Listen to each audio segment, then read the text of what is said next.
오직 의인은 믿음으로 말미암아 살리라.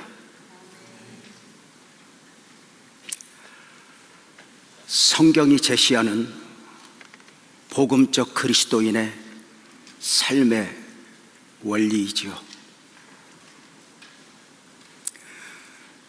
성경은 이 땅을 살아가는 모든 사람들에게 믿음으로의 삶을 요구하지 않아요. 오직 의인은 구원받았으면, 죄와 사망에서 자유했으면, 천국 백성이 되었으면 너는 믿음으로 살아야 돼입니다.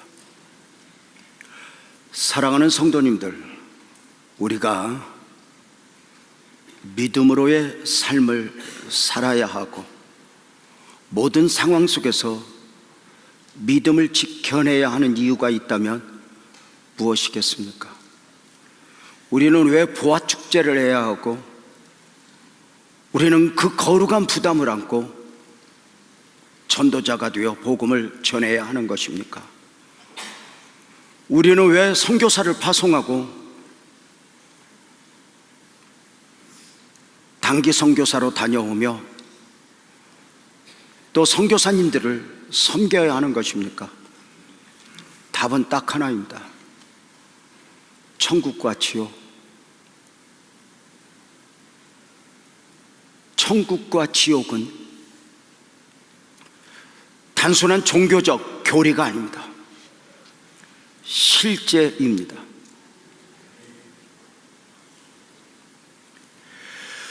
사람들은 죽음을 두려워합니다.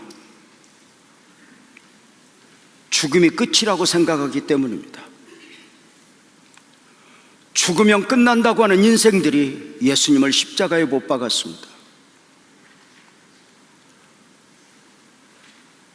죽으면 끝난다고 하는 인생들이 죽으신 예수님을 무덤에 가두고 우리가 이겼다 했습니다. 그러나 우리 예수님은 부활이요 생명이셨습니다. 그 무덤을 열고 새로운 시작을 보여주셨습니다. 우리 예수님의 부활은 예수님만이 아니라 우리 또한 죽음이 끝이 아니라는 사실을 증언하는 바입니다. 죽음이라고 하는 과정을 통하여 누군가는 천국에, 누군가는 지옥으로 가게 되는 것입니다. 죽음이 끝이 아니다. 천국과 지옥이 있다. 그렇다면 우리는 한 사람의 일생을 바라보는 눈도 달라야 합니다. 한 사람의 인생은 어디서 어디까지일까요? 태어나서 죽을 때까지? 그래서 요람에서 무덤까지? 사는 동안만 잘 살다가 죽으면 끝나는 것일까? 어때요?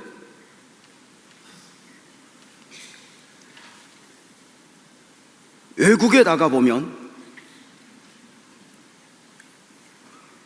나이 계산법이 다르다는 사실을 알게 됩니다. 태어난 연도는 같은데 언제나 우리 한국 사람들이 한 살 더 많습니다. 지난 정부가 이것을 좀 정리하기 위해서 좀 바로잡겠다고 했지만 여전히 헷갈리는 것을 보면 그냥 살아도 좋지 않았겠나 싶은 생각도 들긴 합니다.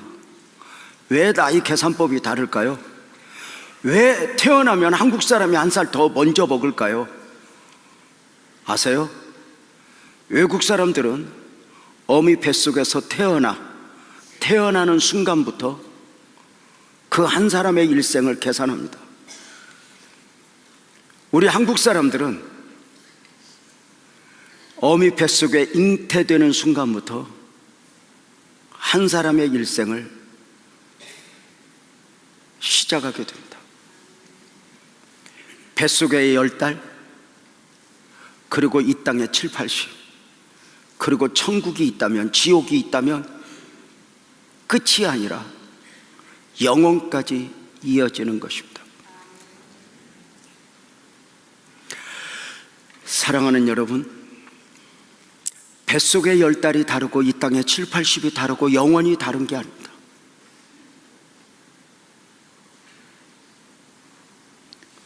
모두가 한 사람의 인생입니다. 그렇다면 우리의 일생 가운데 가장 중요한 순간은 언제이겠습니까? 이렇게 정리합니다. 어미 뱃속에서의 10달은 이 땅의 7, 80을 준비하는 기간, 이 땅의 7, 80은 영원을 준비하는 기간으로 말입니다. 그래서 어떻게 태어나느냐보다 어떻게 사느냐가 중요하고, 어떻게 사느냐보다 어떻게 죽느냐가 훨씬 더 중요합니다. 어떻게 죽느냐가 중요한 것은 단순히 마지막이기 때문이 아닙니다. 그 마지막 과정을 통하여 새로운 시작, 천국과 지옥이 열려 있기 때문입니다. 우리의 삶은 어떠해야 할까? 요한계시록 14장 13절은 분명하게 말합니다. 주 안에서 죽는 자들이 복이 있다고 말합니다. 부자로 살다가 죽는 사람이 복이 있다고 말하지 않고, 오래오래 건강하게 살다 죽는 사람이 복이 있다고 말하지 않고, 자식들 많이 낳고 자식들 틈바구니에서 살다가 죽는 사람이 복이 있다고 말하지 않고, 딱 하나 기준입니다. 그가 어떤 모습으로 마지막을 맞이했든지 주 안에서 죽는 자들은 복이 있으니, 이것이 우리가 바로 복음을 전해야 할 이유입니다. 천국과 지옥이 있다. 우리가 함께 읽은 오늘 본문 말씀은 우리 예수님이 말씀하신 나사로와 부자의 비유입니다. 이 부자와 나사로의 비유를 통하여 놀랍게도 예수님은 천국과 지옥에 대한 증언을 하고 계시는 것입니다. 한 사람 부자가 살다가 지옥에 갔다는 것이요, 한 사람 나사로, 그가 거지로 살다가 천국에 갔다는 것입니다. 저는 오늘 복음 안에서, 말씀 안에서 나사로가 어떻게 천국에 갔지? 이것을 말씀을 드리고, 부자는 왜 지옥에 갔지? 이것을 말씀을 드리고, 나사로의 축복은 어디에 있지? 부자의 안타까움은 어디에 있지? 이러한 것들을 말씀을 드리고자 하는 것입니다. 여러분의 삶은 어떠하셨으면 좋겠습니까? 지옥 간 부자의 삶에 대하여 19절 말씀은 이렇게 소개합니다. 한 부자가 있는데 자색 옷과 고운 베옷을 입고 날마다 호화롭게 즐기더라, 이 말입니다. 자색 옷을 입었다는 것을 보면서 주경학자들은 그는 왕족이었다고 말을 합니다.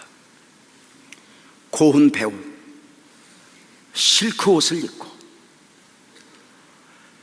일할 필요도 없이 시간이 남아돌아 날마다 호화롭게 즐기며 살다가 지옥에 갔다는 것입니다. 상대적으로 거지 나사로의 삶은 어떠합니까? 그 삶에 대하여 20절 21절은 이렇게 말합니다. 나사로라 이름은 안 한 거지가 헌데투성이로 그의 대문 앞에 버려진 채 사는 게 아니에요. 버려진 삶을 사는 거예요. 그 부자의 상에서 떨어지는 것으로 배불 일이 하며, 심지어 개들이 와서 그 헌데를 핥았다. 처량한 삶이죠. 남의 집 대문에서 버려진 음식으로 허기진 배를 채워야 한다.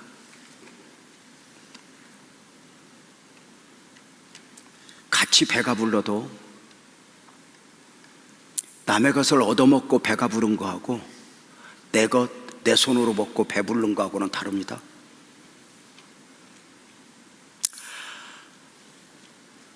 얻어먹는 것은 아무리 먹어도 배가 고픕니다.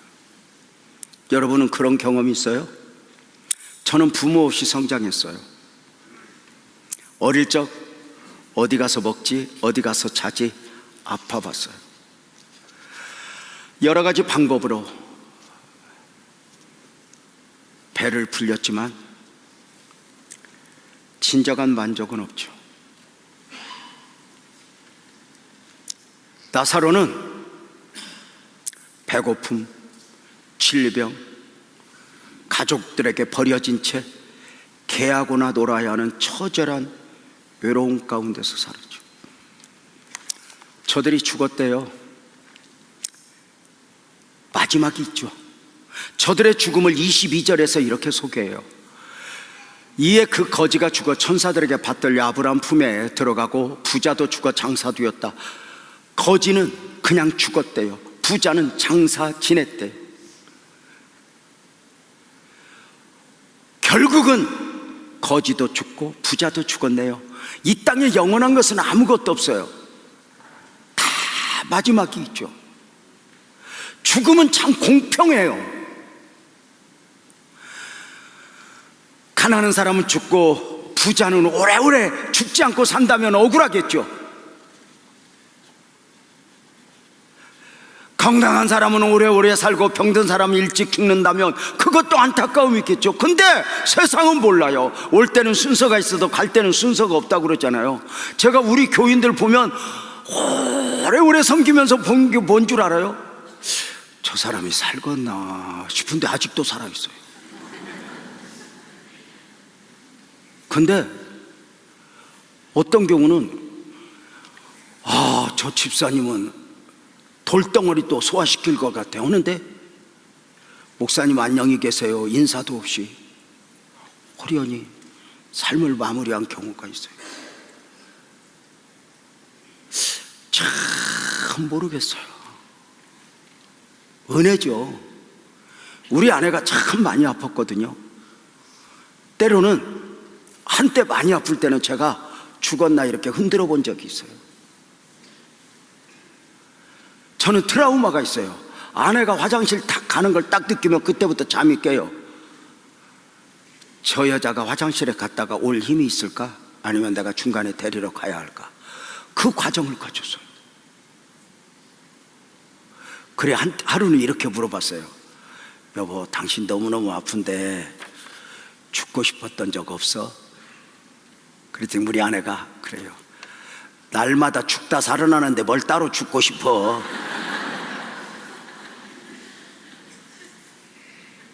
하루하루의 삶이 은혜였다 했죠. 저들의 죽음을 성경은 대조적으로 소개하고 있어요. 나사로는 그냥 죽었대요. 장사 지냈다는 말이 없어요. 버려졌대요. 오늘날로 말하면 나사로의 죽음은 버려진 채, 어쩌면 저 이름 없는 공동묘지에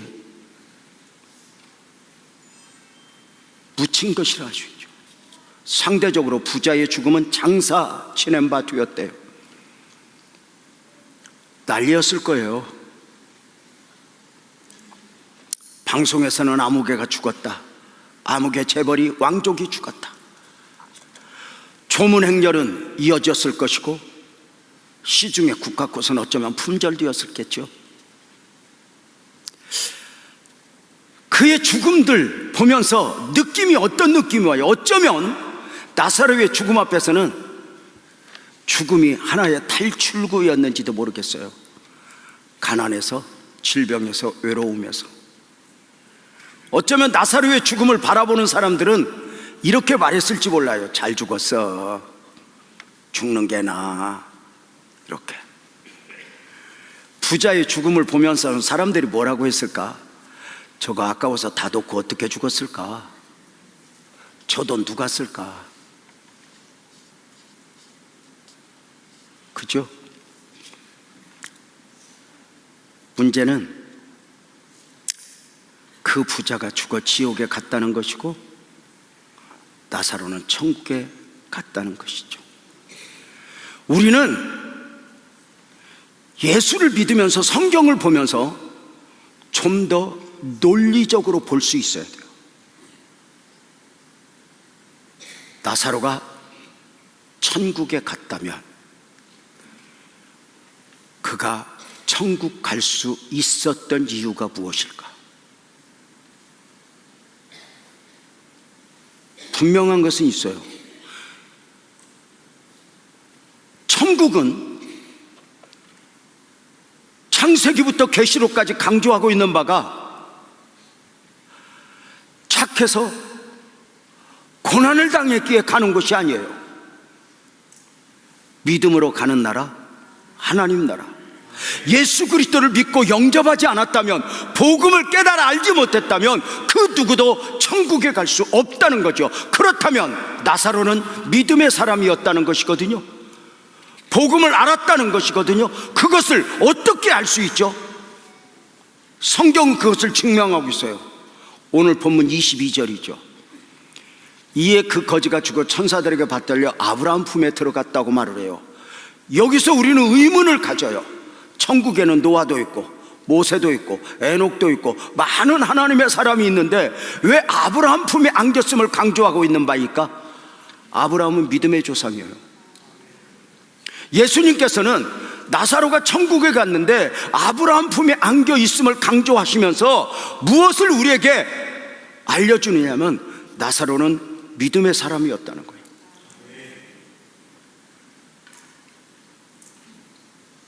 가난했지만 처절한 외로움 속에 살았지만 병든 중에 살았지만 그는 믿음의 사람이었다. 그리고 그 처절한 상황 속에서 끝까지 믿음을 놓지 않았다. 도대체 나사로는 어떻게 그 처절한 삶의 환경 속에서 믿음으로 살았고 믿음을 지켜냈을까? 나사로의 이름에 담긴 축복에서 그것을 알 수 있어요. 나사로의 이름의 뜻은 하나님은 나의 도우심이에요. 가난했지만, 병들었지만, 처절했지만 하나님의 도우심 없이는 단 하루도 살 수가 없었던 거예요. 그 믿음을 지키는 과정이 쉬웠을까? 그렇게 처절하게 살아가면서 믿어봐도 소용없어, 기도해봐도 소용없어, 이런 소리는 듣지 않았을까? 스스로 그런 생각이 들지는 않았을까? 나사로가 그 모습으로 교회에 가면 누가 박수를 쳤겠어요? 냄새 난다고 밀어냈을 거예요. 나는 이곳저곳에서도 대접을 못 받아.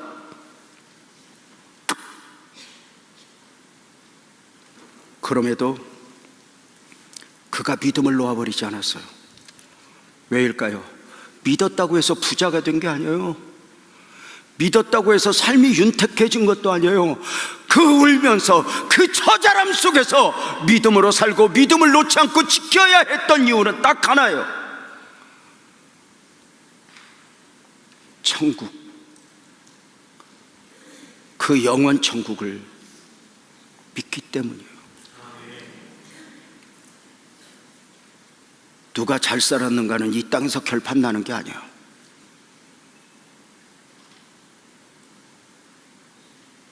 우리 예수 믿는 사람이 언제 초라해지는 줄 알아요? 내 믿음이 바른 믿음인가? 내가 주님을 제대로 사랑하고 있는가? 이 땅에서 보이는 것으로 증명하려고 할 때 우리는 지쳐버려요. 누가 잘 살았는가는 이 땅이 아니에요. 바로 영원 천국. 나사로의 이름의 뜻은 하나님의 나의 도우심. 하루하루 하나님의 도우심인 거야. 오늘 어디 가서 자지? 구석진 곳에 자면서 그 처절함 속에서도 하나님이 이 잘 곳을 주셨구나. 오늘 어떻게 먹지?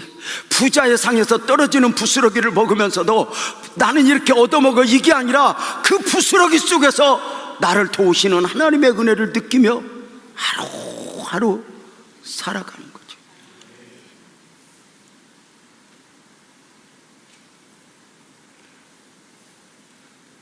사랑하는 여러분, 부자의 삶의 특징은 뭐죠? 하나님이 아니어도 되는 사람.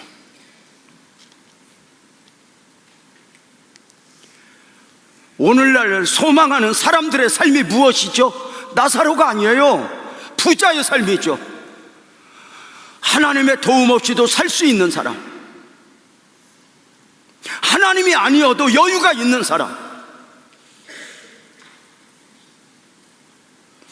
물질의 여유, 시간의 여유, 건강의 여유를 가지고 하나님을 생각할 겨를도 없이 마음껏 살고 싶은 대로 사는 사람. 이 땅에 7, 80만 계산한다면 그 부자의 삶은 우리의 로망이죠. 근데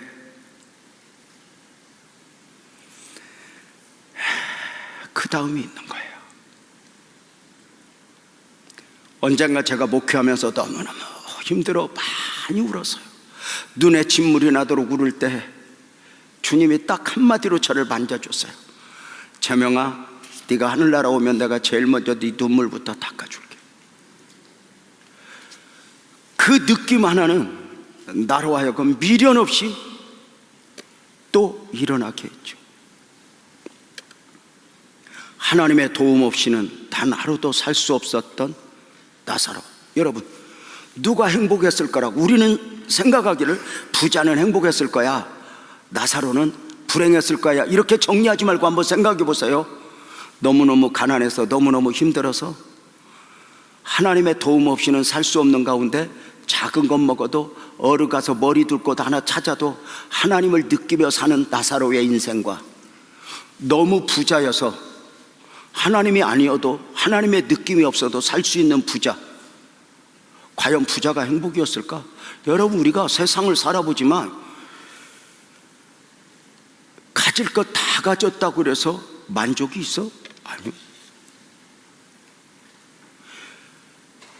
높아질 만큼 높아졌다고 해서 그게 만족이야? 그게 해답이 아니에요. 자식 잘 키웠다고 그게 해답이 아니요? 결국은 자식은 자식이고 나는 나요. 우리가 늙어보면 알잖아요. 늙어보면 자식 안에서 삶의 보람을 찾아요? 여러분, 아니잖아요. 누가 행복일까? 저는 36년 전, 37년 전 교회를 처음 개척했을 때 어쩌면 우리 교회 오는 사람들은 그렇게 나사로만 와. 그러니까 내가 웃으면서 하는 표현이 있잖아. 어쩌면 그렇게 성도가 와도 개척교회 같은 것들만 올까?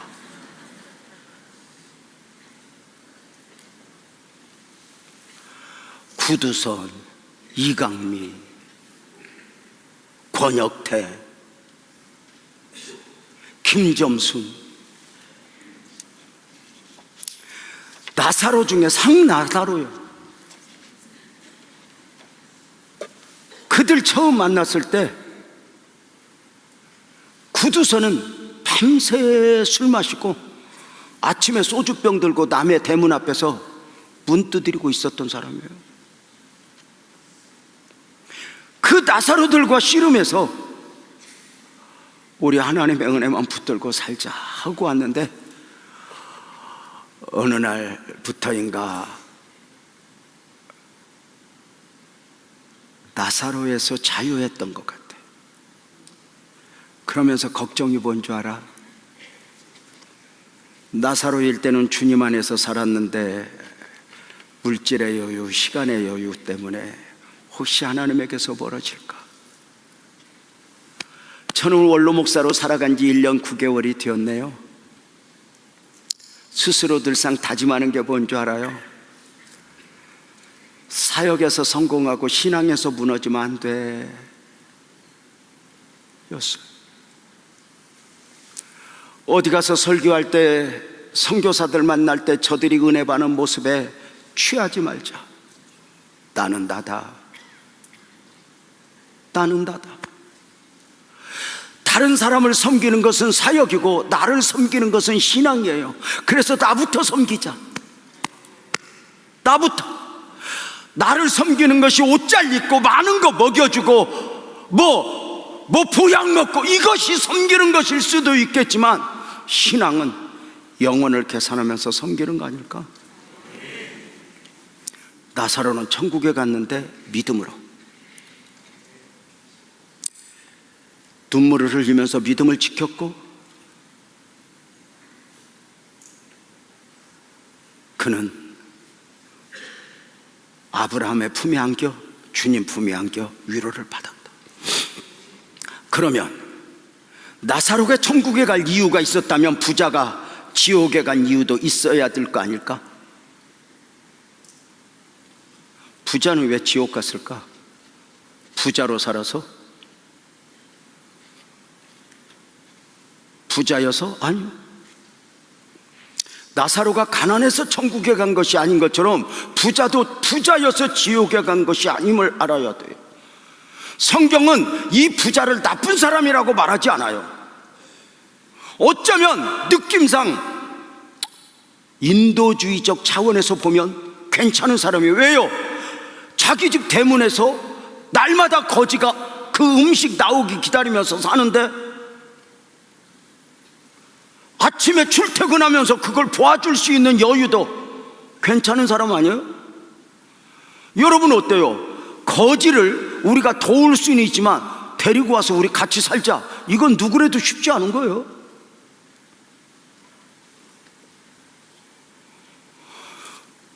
그 부자가 지옥에 갔다? 여러분, 오늘날로 말하면 그 부자는 교회 다니는 사람이었을까? 다니지 않는 사람이었을까? 다니는 사람이었어요. 어떻게 알죠? 아브라함을 보면서 아버지여, 아브라함을 알아보고 아브라함을 부르는 것을 보면 교회 다녔던 사람이야. 성경 공부 다 했어요. 어쩌면 중간중간 헌금도 했을지는 모르겠어요. 그러나 중요한 건 날마다 호화로이 연락했다. 교회는 다녔지만 그의 삶의 보람은 교회 밖에 있었어요. 삶의 재미도 교회 밖에 있었어요. 복음 밖에, 복음 외에 세상에 온통 삶의 이유를 찾았죠. 그런데 참 신기해요. 이렇게 표현해요. 천국에 간 사람들은 천국에 왜 왔는지를 모른대요. 은혜로 오니까. 근데 지옥에 온 사람은 지옥 간 이유를 분명하게 안대요. 부자도 그랬어요. 자기가 지옥 간 이유를 알았어요. 어떻게 알죠? 지옥에 간 부자의 간절한 청원을 27절 28절에서 볼까요?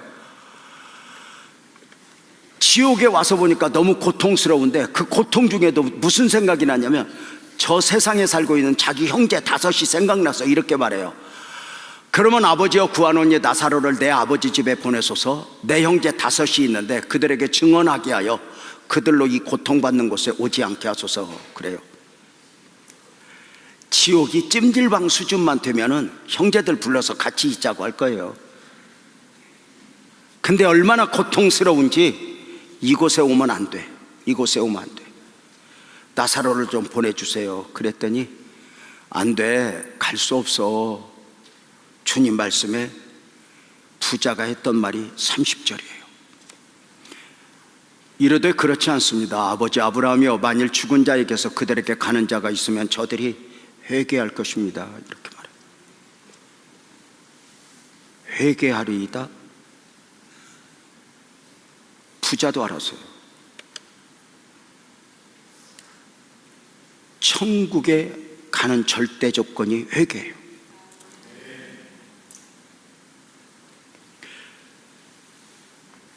세례 요한의 증언이나 예수님의 증언 중에 회개하라 천국에 가까웠느니라 외치는 거 보셨죠? 마태복음 4장 17절 보세요. 회개하라 천국에 가까웠다. 부자는 지옥에서 알았어요. 내가 왜 지옥에 왔는지. 교회는 다녔지만 안타깝게도 그는 교인이었지 복음적 그리스도인 신앙인은 아니었던 거예요. 교회를 다녔지 예수를 믿는 사람이 아니었던 거예요. 부자가 교회는 다녔지만 회개하지 못했다는 거예요. 이 말은 무슨 말이죠? 교회는 다녔지만 죄 문제를 해결받지 못했다는 거예요.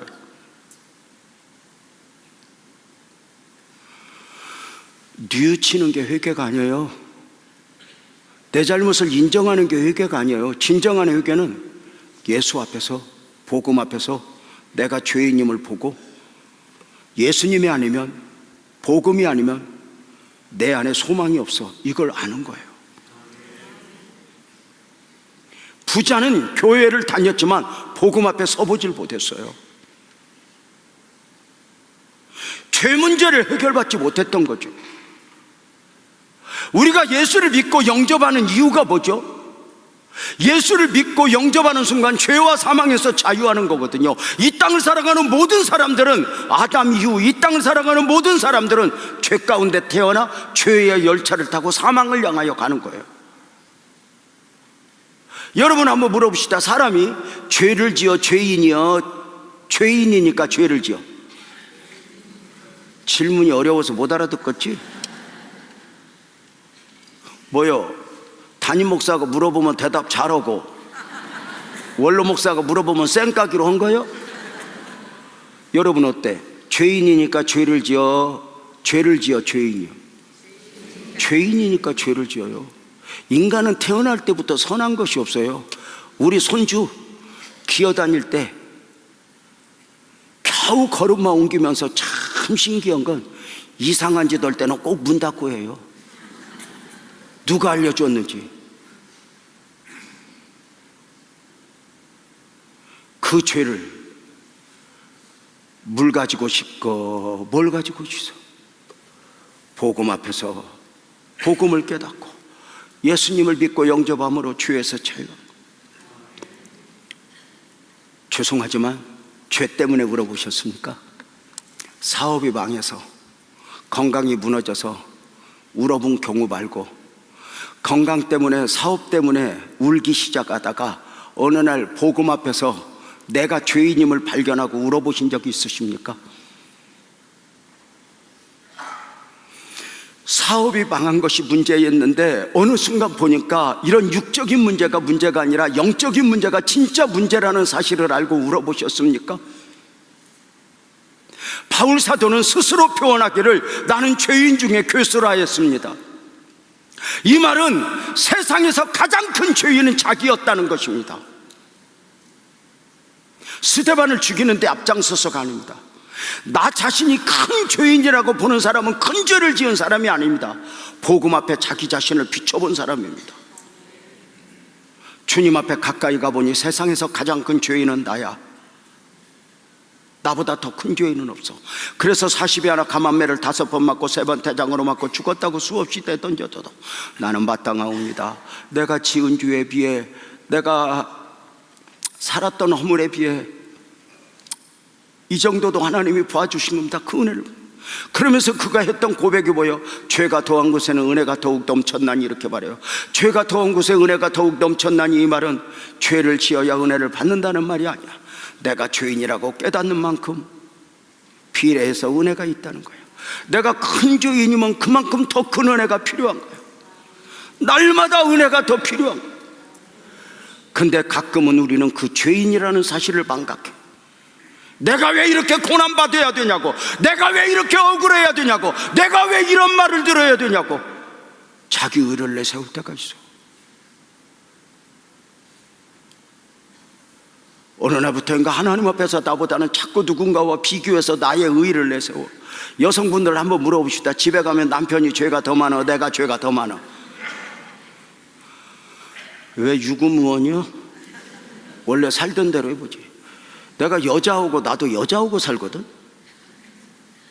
근데 여자들은 은근히 메시아끼가 있어. 자기가 길이고 진리고 생명이야. 여자들은 평생에 잘못된 적이 없어. 그래서 내 말만 잘 들으면 우리 집에 아무 문제 없대. 여자가 잘못한 거 있다면 딱 하나야, 너 만난 거. 그거 나만 생각하면 하나님이 물 붓듯이 복을 줘야 돼. 그 복이 오다 어떤 놈한테 걸려. 그래서 우리 집은 누구만 회개하면 돼. 그러다 보니까 불행한 거요. 배우자를 보면서 내가 더 죄인이야, 나는 자격 없어 하면 배우자를 통한 은혜가 와. 근데 우리는 평생에 자격이 있는 자가 되니까 은혜가 없는 거죠. 배우자를 보면서 내가 더 죄인이야 하는 것은 비교가 아니야. 내가 더 큰 주님을 만났고 내가 더 큰 은혜를 받았으니까 내가 죄인임을 본 거야. 교회 올 때 언제가 복이야? 내가 죄인이야, 주님 앞에 세운 나를 보고 와야 예배야. 근데 은혜가 떨어지면 다른 사람의 죄를 봐, 교회 허물을 봐. 어느 날 나를 감춰. 부자가 지옥에 갔고 나사로가 천국에 갔다.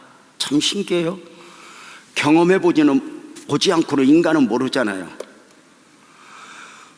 뭐 아무리 우리 딸들이 똑똑해도 시집가서 애기 두얼 낳고 조직의 쓴맛을 보기 전에는 엄마 마음 모르잖아. 공부해서 아는 게 아니잖아. 100년도 못 사는 인생이 감히 창조주 하나님을 판단해? 죽어보니까 천국과 지옥이 있다는 걸 알아. 그 부자의 청원에서 우리가 배우는 건 뭐죠? 앞서 죽음을 맛본 사람들은 그들이 지옥에 있든 천국에 있든 그들의 모든 소원은 저곳에 살고 있는 사람들이 예수 믿는 거예요. 그래서 이렇게 말해, 진정한 효도는 제사상 차리는 게 아니요, 예수 잘 믿는 거죠.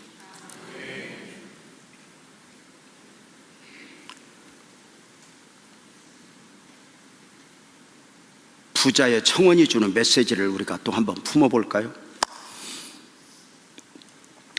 지옥에 있는 부자는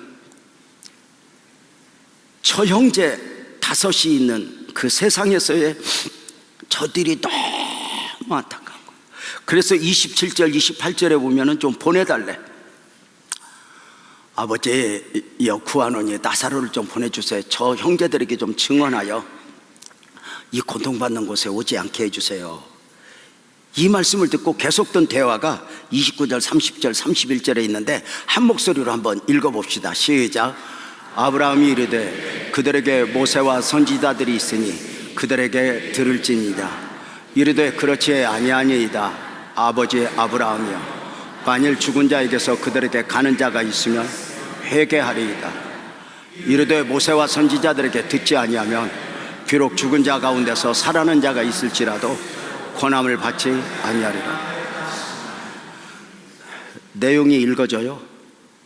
나사로를 좀 보내주세요. 그러면 죽은 자에게서 살아나는 자가 있으면 그들이 예수를 믿어야 될 이유를 알지 않을까요? 이때 예수님 그래요. 갈 수 없어. 그래도 좀 보내주세요. 아니야, 저곳에는 모세와 선지자들이 있는데 그들에게 듣지 않으면 죽은 자가 가도 안 믿어. 예수님이 와도 안 믿었어요. 오병이어의 기적을 보면서도 믿지 않았어요. 믿음은 선물이에요. 저는 요즘에 생각하면서 참 이 믿음이 선물이라는 게, 내가 믿으면 믿을 수 있는 것만 믿고 믿지 못할 건 못 믿거든. 근데 믿음이 선물이라는 게 참 신기한 건 우리가 보고만 해서 집단 바보가 된 것 같아. 아니, 요나가 고기 뱃속에 3일을 있었다는데 하나도 안 이상해. 이게 상식적으로 말이 됩니까? 처녀가 아이를 가졌다는데 이상하지 않아. 그 아이가 하나님이라는데 우리는 자연스러웠죠. 여러분, 교회 밖에서 바라보는 교인들이 얼마나 답답하겠어요. 근데 우리는 이걸 선물로 보는 거죠. 오늘 이 대화 속에서 우리가 오늘 받는 메시지는 전도의 중요성이에요. 어리석은 부자는 안타깝게도 응답될 수 없는 청원을 하고 있네요. 보내달라고. 아니야, 죽은 자에게서 가도 안 돼. 거기서는 모세와 선지자들이 있어. 바로 우리의 책임이죠. 우리가 모세와 선지자들이죠.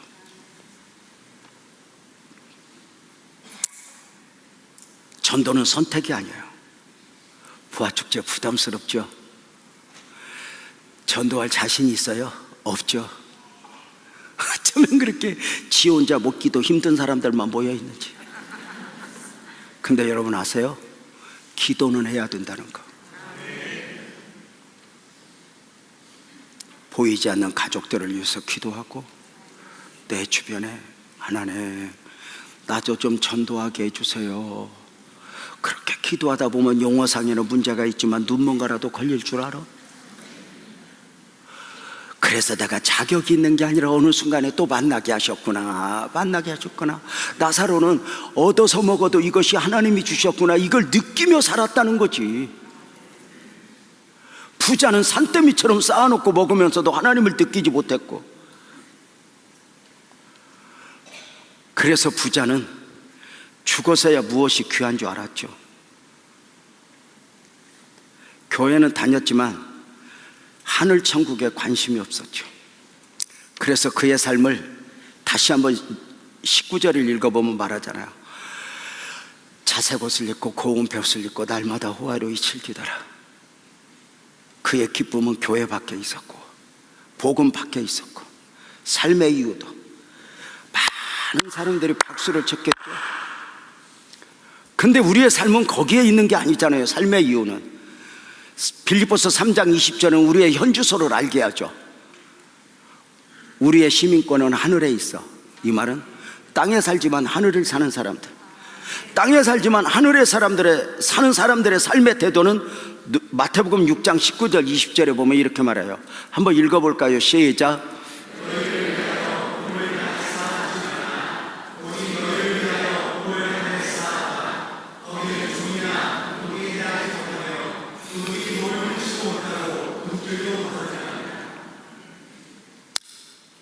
너희 보물을 하늘에 쌓아두라.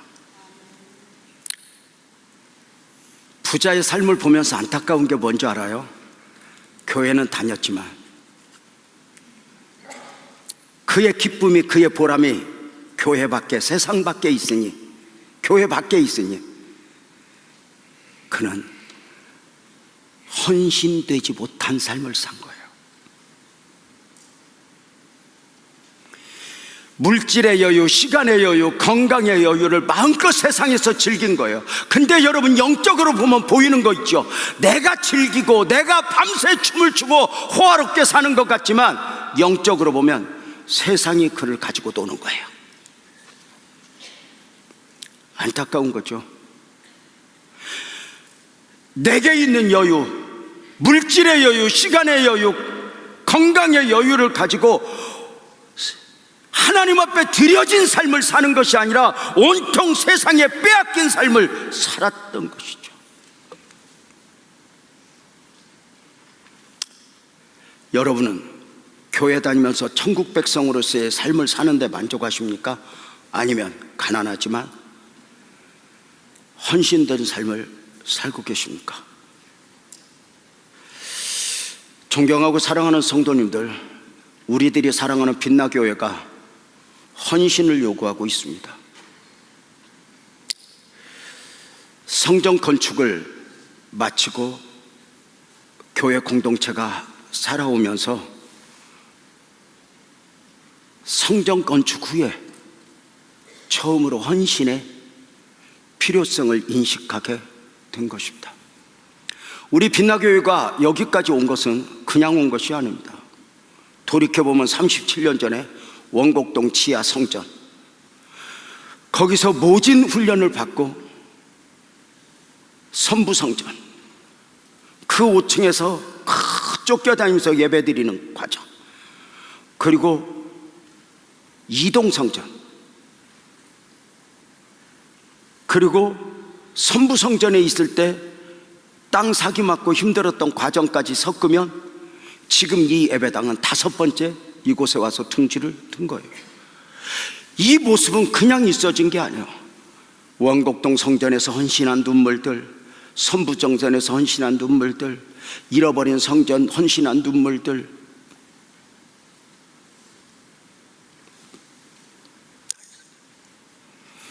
이 교회 안에는 건물만 보이는 것이 아니라 그 하나의 스토리들이 다 담겨 있어요.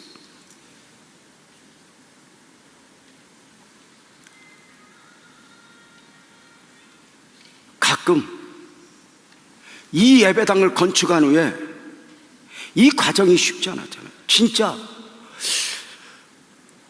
89년도에 개척하여 이 성전이 지금 건축된 지 15년이 돼요. 그러니까 뭐 에스컬레이터도 고장이 나고 영상 또 이런 거 하나 하는 게 집이 큰 만큼 이게 돈이 한두 푼들이 아니잖아요. 그러다 보니까 이제 헌신을 해야 되는데, 내가 지난주 예배 드리는 걸 이렇게 다른 교회 가서 예배 드렸거든. 나도 설교하고. 그러면서 영상에 보니까 담임 목사가 헌금하라고 광고하지 않고 선임 장로 이강욱 장로님이 이렇게 설명을 하더라고. 내가 그러면서 손뼉을 쳤어. 담임 목사 지혜가 참 대단하다. 지가 말하기 곤란하니까 장로 시켜서 이렇게 말하게 하고 지는 살짝 얹혀서 하는 거 보고, 저 여시 내가 이 정도면 내가 교회 걱정 안 해도 되겠다. 그래서 이제 됐다 싶었어. 근데 가끔 이 성전을 건축하고 나서 이렇게 말하는 분들이 있어요. 목사님 미안해요. 교회 다 지은 뒤에 와서. 고마운 마음 있어요. 내가 듣기로 그래요. 감사죠. 근데 언젠가 또 헌신할 기회가 있어져요. 헌신할 기회가 오면 그때 헌신하면 돼요. 바로 그때가 어쩌면 지금이 아닐까? 우리가 교회를 보면서 내가 무엇을 헌신해야지 이렇게 보여야 복이에요. 내가 교회가 왜 이래, 목사님 왜 저렇게 키가 작아, 이렇게 허물이 보이면 말은 맞는데 복이 없어요. 우리 아버지 어머니가 모든 게 부족해요. 공부도 못했고 약해요. 그런데 우리 아버지를 내가 뭘 도와드릴까, 내가 우리 아버지에게 어떻게 효도할까, 이게 복이지. 우리 아버지는 왜 저렇게 하는 것마다 옆집 아저씨만 못할까? 복이 아니에요. 원리예요. 우리들이 하나님 앞에 드리는 것은 하나님이 빼앗아 가는 게 아니에요. 세상에 쓸 것을 하나님 앞에 드리는 거죠. 우리가 살아보면 도장 잘못 찍어서 손해도 보고, 투자했다가 손해도 보고, 계획 잘못했다가 몽땅 날리기도 했어요. 저는 그래요. 가끔 헌금할 때, 목사님 이거 하면 하나님이 복 줄까? 하나님한테 사기당해라. 미련 없이. 나중에 보면 하나님 앞에 드려야 할 때 안 드리면 시동생이 갖다 쓴다. 그거 꼼쳐놓으면 병원이 갖다 쓰고. 하나님이 받아야 할 부분이 있어. 그래서 드리는 건 꼭 중요해. 더 중요한 거 있어. 성전 건축이 아니니까 힘에 겹도록 헌금할 필요는 없어. 성전 건축을 하면 이게 내 집이니까 힘에 겹도록 해야 돼. 근데 성전 건축이 아니야. 리모델링이니까 물질의 여유, 조금의 여유가 있다면 그 여유에 사랑을 담고 헌신을 담아서 우리 모두 마음을 모으는 것이지. 누구 생각할 것 없어. 내 형편에서 최선만 당하면 돼. 교회가 어려워서 하는 게 아니야. 가끔 회의를 하면 이 교회가 어렵지 않은데 뭐 교회가 알아서 하지. 교회가 구제 대상이 아니야. 어려워서만 하는 곳이 아니야. 이곳은 헌신하는 곳이야. 교회가 물질이 넘치면 선교사에게 흘러가고 하나님이 원하는 곳에 흘러가. 그래서 바랍기는 참 담임 목사가 여시 같은 게 꼭 이 설교를 나보고 오늘 하라는 거. 아니 어려운 건 지가 해야지. 내가 오래간만에 만나서 얼마나 지금 좋은 이야기 할 게 많은데 내 이야기 내가 해야지 누가 해?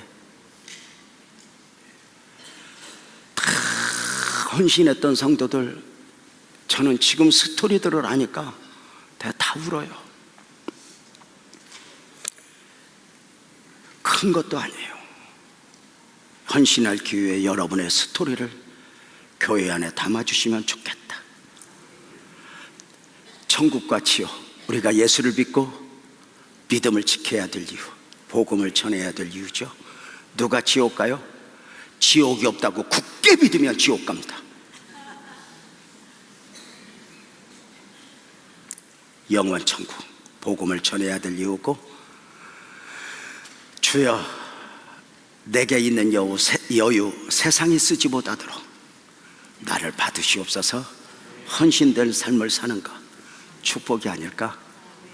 지나고 보면 주님 앞에 드려진 시간, 드려진 것들이 얼마나 귀하고 복인지, 물과 피를 나를 위해 다 쏟으신 주님께 몸밖에 드릴 것 없어 이 몸 바칩니다. 헌신된 삶이 귀한 거 아닐까? 내가 믿는 주님은 좋은 것은 작은 것도 크게 여기고 큰 것도 작게 여기니 내 손에 있는 과부 엽전 마음을 모두 드리자. 이 모든 것이 은혜 아닐까? 우리 모두 자리에서 일어나서 함께 부르고 싶은 찬송이 있어요. 은혜의 힘입니다. 찬송합시다.